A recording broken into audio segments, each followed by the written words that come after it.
روسیه مسکو د تاریخي ښار مرکز زوړ 2 پوړیزه ماڼۍ ودانۍ په ځمکه کې ډوبه شوه. د لومړي پوړ کړکۍ د ځمکې په سطحه دي. راځئ چې په دوهم پوړ کې کړکۍ ته وګورو. په لومړي پوړ کې کړکۍ په عرض کې ورته دي مګر په لوړوالي کې کوچنۍ دي. داسې ښکاري چې پخوا په دواړو پوړونو کې د کړکیو لوړوالی یو شان و. د دوهم پوړ لوړوالی د لومړي پوړ لوړوالی څخه ډیر دی. آیا تاسو توپیر ګورئ؟ دوهم پوړ لوړ دی او لومړی پوړ نیمه اندازه ده. پام وکړئ چې په لومړي پوړ کې کړکۍ څنګه سینګه شوي.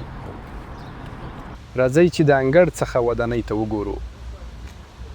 پخوا دلته کړکۍ وي. دلته د کړکۍ پورته یوه راشي څنډه ده د سړک غاړې څخه ورته. دلته د کړکۍ دوی په خښتو کېښودل او په پلستر پوښل. ولې د ځمکې په سطحه کړکۍ جوړوي او بیا یې د خښتو سره ایښودل؟ آیا دا د معمار د هوښیار پلان دی؟ تاریخ پوهان وایي چې دا کور په یو غره کې جوړ شوی و. له همدې امله د ښي خوا کړکۍ د ځمکې په سطحه وګرځېد. مګر لومړی پوړ په ښکاره ډول لوړوالی نه لري. د لومړي پوړ لاندې باید یوه خونه وي د ګاونډي څو پوړیزه ودانۍ په څېر. کور هم په یوه غره کې دی. په هر صورت د هغې کیڼڅنډه په ځمکه کې د کړکۍ تر سیلو پورې نه ډوبېږي. جوړونکو د نورمال لوړوالی اساس جوړ کړ. زوړ حویلی هیڅ خونه نه لري.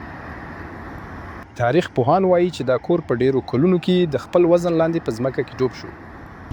د رسمي اسنادو له مخې د کور عمر له 200 څخه تر 250 کلونو پورې دی. دا څو پوړیزه ودانۍ 9 کاله پخوانۍ ده. دا ډیر وزن لري. لوی ډله د یوې پیړۍ لپاره کور په ځمکې ښکته نه کړ. دواړه ودانۍ په ورته پوړ کې او په همدې ډول خاوره کې. مګر رڼا 2 پوړیزه ودانۍ په ځمکه کې د کړکۍ د سیلو سطحې ته ډوبېږي. ولې داسې وشول؟